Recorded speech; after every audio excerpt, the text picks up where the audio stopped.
抜刀斎の頬にまだ十字傷はあるのか。その念が晴れない限り消えることはないって。お前はまさか首謀者の名は幸城縁西。拙者がこの手で惨殺した妻は日村巴の弟でござる。すまなかった。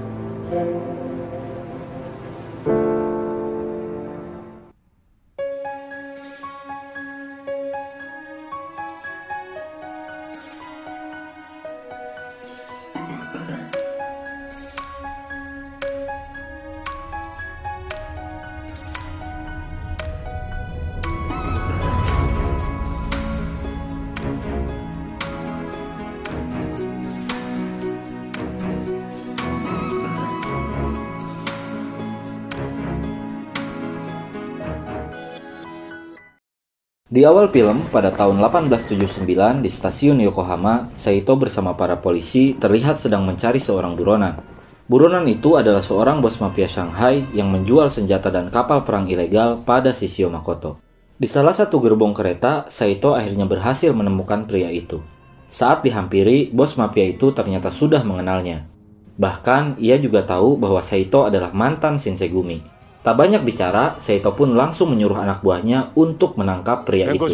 Setelah menyerang dan menusuk salah satu polisi, pria itu bertanya pada Saito tentang keberadaan Kenshin dan juga bekas luka di pipinya. Saito yang mendengarnya terlihat sedikit heran, karena bagaimana mungkin seorang mafia Shanghai bisa mengenal Kenshin.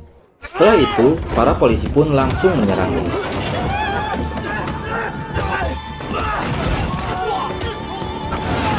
Meski sendirian, pria Shanghai itu ternyata mampu mengalahkan para polisi.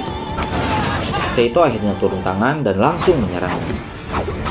Ketika Saito akan mengeluarkan jurus Gatotsunya, pria itu tiba-tiba mengangkat tangan dan langsung menyerahkan diri. Keesokan harinya, Kenshin mendatangi sebuah dojo yang digunakan para polisi untuk berlatih pedang. Tak lama, ia dihampiri oleh Maekawa dan seorang kepala polisi bernama Uramura. Maekawa kemudian memberitahu Kenshin bahwa beberapa muridnya menjadi pelatih di dojo itu. Sementara itu, di markas kepolisian Tokyo, polisi menyerahkan bos mafia Shanghai itu pada perwakilan pemerintah Tiongkok yang datang untuk menjemputnya. Saito yang mengetahui itu langsung menanyakan alasannya pada Kawaji. Kawaji menjawab, semua itu dilakukan sesuai dengan perjanjian damai antara Jepang dan Tiongkok. Tak lama, mantan Jupongatana yang bernama Cho mendatangi mereka berdua. Kawaji lalu memberitahu Saito bahwa saat ini Cho adalah mata-mata mereka yang akan mengawasi semua tindakan bos mafia itu. Malam harinya, Kenshin dan yang lainnya makan di sebuah restoran daging bernama Akabeko. Di sana, mereka terlihat sangat bahagia seperti sebuah keluarga. Bukan hanya itu, mereka juga sangat akrab dengan pemilik restoran yang bernama Sekihara Tae. Di tempat lain, di Bukit Ueno yang tak jauh dari restoran itu, bos mafia bersama anak buahnya bersiap untuk memulai penyerangan. Ia lalu menyuruh anak buahnya yang bernama Kujira Ngamihyogo untuk menembak restoran Akabeko menggunakan Armstrong Cannon-nya.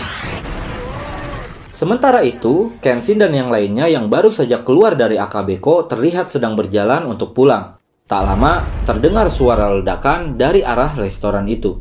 Para polisi kemudian berlari menuju Akabeko. Kepala polisi Uramura yang juga ada di sana memberitahu Kenshin bahwa ada yang menembak Akabeko dari arah Bukit Ueno. Kemudian, Kenshin dan Sano mengikuti Uramura yang akan memeriksa keadaan di bukit itu. Sesampainya di sana, setelah melakukan pencarian barang bukti, para polisi akhirnya menemukan sebuah kain bertuliskan Jinchu, yang artinya penghakiman manusia.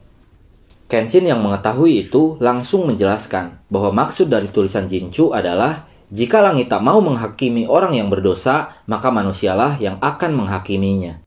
Sano kemudian bertanya pada Kenshin, apa ia tahu siapa pelakunya? Kenshin pun menjawab, tidak. Kemudian, Saito memberitahu Kenshin bahwa bos mafia yang menjual kapal pada Shishio itu menanyakan soal bekas luka silam di pipi Kenshin. Mendengar itu, Kenshin pun terdiam sambil memikirkan siapa bos mafia itu. Scene kemudian berpindah di klinik Oguni. Di sana, Megumi terlihat sangat sibuk mengurusi para korban dari restoran Akabeko. Tak lama, Sano pun tiba di klinik itu. Ia lalu melihat kondisi Tae yang mengalami luka bakar akibat insiden itu. Penyerangan di Akabeko memang bertujuan untuk membunuh Sekihara Tae, yang memang punya kedekatan dengan Kenshin dan juga teman-temannya. Kemudian, Sano bertanya pada Megumi soal tanda silang di pipi Kenshin. Ia menjawab, bekas luka akibat suatu kemarahan tak akan pernah menghilang sampai kemarahan itu reda. Selanjutnya di dojo Kamiya, Kenshin yang sudah tahu tentang kondisi Sekihara Tae terlihat termenung memikirkan siapa bos mafia itu. Sano yang mengetahui itu langsung meminta Kenshin untuk memberitahu apa yang sedang dipikirkan olehnya. Namun, sebelum Kenshin menjawabnya, seorang pria datang dan meminta tolong. Ia meminta Kenshin untuk segera pergi ke dojo Maekawa yang sedang diserang.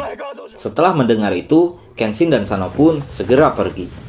Di tengah perjalanan, setelah bertemu dengan para polisi, Kenshin dan Sano pun berbagi tugas. Kenshin akan pergi ke rumah kepala polisi Uramura, sedangkan Sano akan pergi ke dojo Maekawa. Sementara itu, di dojo Maekawa, salah satu anak buah bos mafia yang bernama Inui Banjin terlihat sedang menghabisi satu persatu orang yang ada di sana.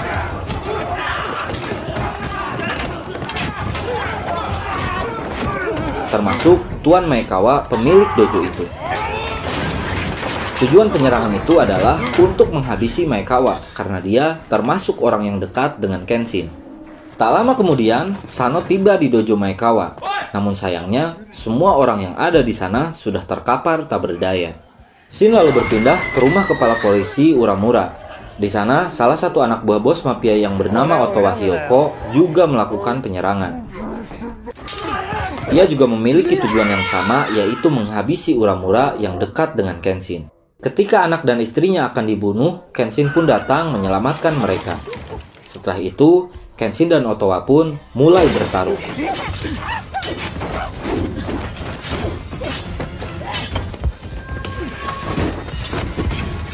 Setelah berhasil melemparkan Otowa, Kenshin pun menanyakan siapa yang menyuruhnya. Ia tak menjawab dan kembali menyerang Kenshin. Kali ini, ia menyerang dengan senjata rahasianya yang bernama Baika Chusen, sejenis panah yang dipasang di pergelangan tangannya. Meskipun Otowa menggunakan senjata rahasianya, pada akhirnya ia pun bisa dikalahkan oleh Kenshin. Otowa lalu berkata, Kenshin pasti menderita karena harus memikirkan siapa pelaku di balik semua kejadian ini. Lalu setelah itu, Otowa pun meledakan dirinya. Keesokan harinya, Kenshin akhirnya bertemu dengan bos mafia itu. Ia lalu berkata pada Kenshin, "Apa kau melihat arwah kakakku?" Mendengar itu, Kenshin akhirnya sadar bahwa orang yang menjadi bos mafia itu adalah adik iparnya sendiri yang bernama Enishi Yukishiro, adik dari mendiang istrinya. Enishi lalu berkata, selama 14 tahun ini, ia telah berjuang menjadi bos mafia tertinggi di Shanghai. Tujuannya adalah untuk membalaskan dendam pada Kenshin atas kematian kakaknya. Bagi Enishi, menyakiti Kenshin saja itu tak akan cukup. Untuk itu, Enishi bersama Rukonin nakamanya akan terus membuat Kenshin menderita dengan menyakiti orang-orang yang dekat dengannya. Sesampainya di dojo Kamiya, Kenshin terlihat begitu murung. Ia lalu berkata pada Kaoru bahwa ia akan beristirahat untuk sementara waktu. Setelah melihat itu, Kaoru dan yang lainnya menyadari bahwa ada sesuatu yang disembunyikan oleh Kenshin. Sementara itu, di kantor kepolisian, Cho memberikan sebuah peta rahasia pada Saito. Peta itu menunjukkan sebuah gudang senjata milik para mafia yang ada di Yokohama. Shin berpindah di markas Enishi. Di sana, Enishi ditemui oleh seseorang dari Shanghai yang bernama Wu Heishin. Heishin adalah orang nomor 2 di organisasi mafia yang diketuai oleh Enishi. Tujuan dari kedatangannya adalah untuk mengingatkan kembali janji Enishi. Enishi lalu berkata, jika balas dendamnya sudah selesai, maka ia akan memberikan kekuasaan organisasi itu pada Heishin. Sementara itu, di dojo Kamiya, Kenshin yang sudah beristirahat langsung menemui Kaoru. Ia lalu meminta Kaoru untuk mengumpulkan semua temannya, karena ada hal penting yang ingin Kenshin bicarakan pada mereka.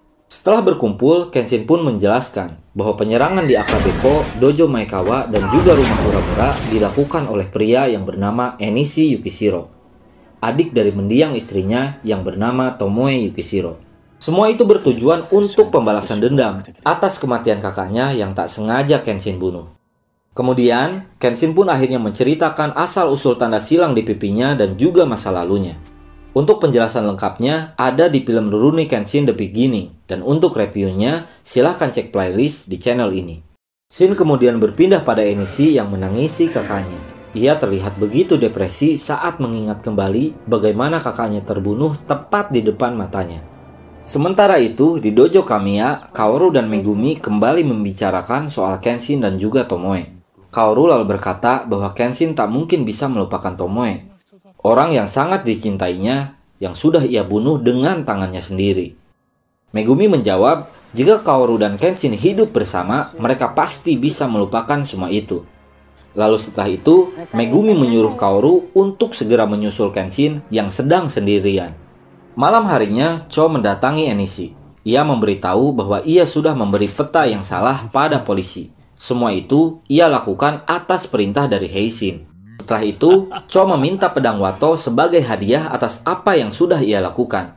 Enishi lalu berkata, keseimbangan pedang Wato sangat berbeda dengan pedang Jepang. Cho yang mendengar itu pun langsung menantang Enishi. Keesokan harinya, Misao dan para Aniwa Bansu tiba di dojo Kamiya. Mereka bermaksud memberikan sebuah buku harian pada Kenshin yang mereka dapat dari seorang biarawan. Namun sayangnya, saat itu Kenshin tak ada di sana. Misao pun akhirnya memberikan buku itu pada Kaoru.